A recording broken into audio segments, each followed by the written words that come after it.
Hi guys! Ito ay part 3 na po ng ating random question at sana may napupulot kayo. So kung may mga napupulot kayo, pwede po kayong mag-react naman kayo kahit papaano, no? Kung may napupulot kayo sa mga pinagsasasabi ko dito. So about sa YouTube channel pa rin natin to, yung mga questions na nasagot ko na naman to, pero itakal pa rin natin para dun sa mga tamad magbasa ng comment section natin.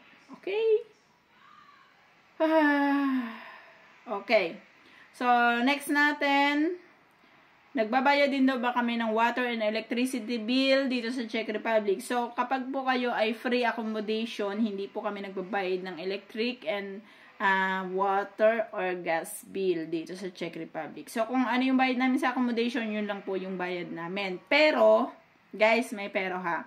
Once na ikaw ay nag-excess ng gamit, kasi per person, meron kasi silang allotted yung mga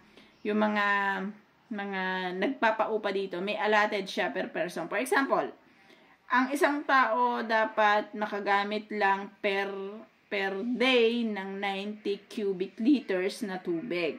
Ngayon, naging 120 ang nagamit mo. That means, may excess ka na 30 cubic liters. So, yung 30 cubic liters, pagdating ng December, maiipon lahat ng excess mo. And pagdating ng December, magugulat ka na lang, etong si employer mo, or etong si pangalan nito, itong nagpapaupa sa'yo, sasabihan ka na may excess kayo ng tubig, may excess kayo ng kuryente, may excess kayo ng gas. Same scenario yan ha, tubig, electricity, and gas. So, ibig sabihin, yung aking sinample sa inyo is sa water lang. Pero kung ganun din kapag nag-excess kayo sa gas, so ganun din yung scenario doon. So, magbabayad din kayo pagdating ng end of the year. So, sisingilin kayo nun, hindi libre yung excess. So, kung lalampasan nyo yung allotted nila na dapat nyong makonsume lang. So, yun. Doon siya hindi libre. Okay, next. Magkano daw kaya ang inaabot kapag nagbabayad ka ng excess? So, depende yan sa inyo. No? Kasi yung na-encounter ko, meron 86,000 crowns. Tapos, 4 lang sila naghati-hati. Would you imagine 86,000 crowns, guys?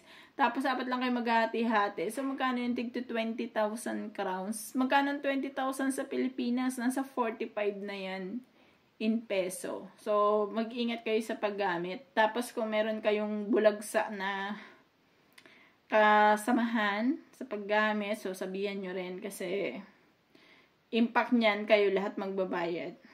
Okay?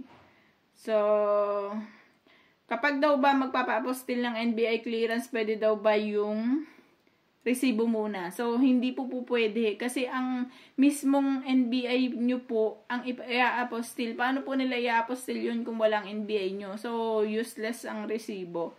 Yung resibo is ginagamit lang kapag sa passport na nagpapatunay na kayo ay merong kinuha ng NBI or sa mga agency na may kinuha na kayong NBI.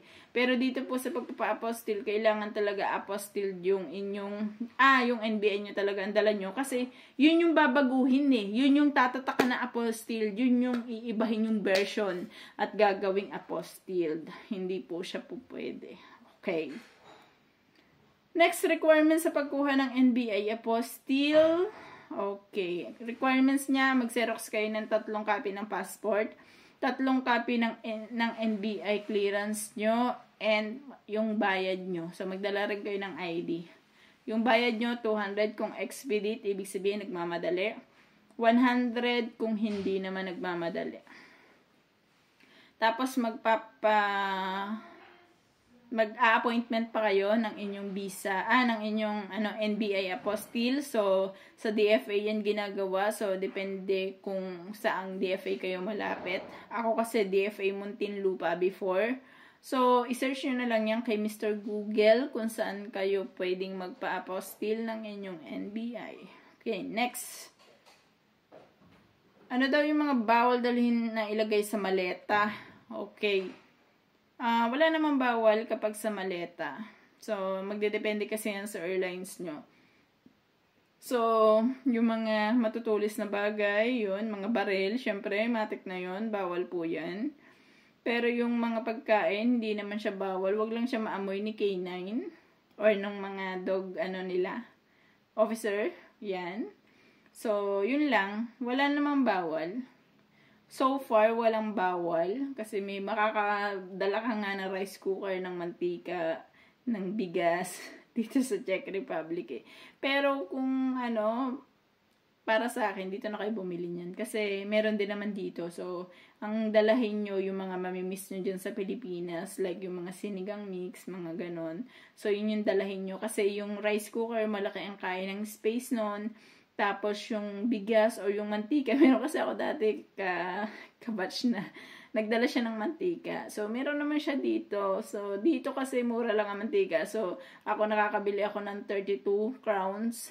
Isang gano'n na ng mantika. So, 1 liter na yon. So, matagal na yung gamit.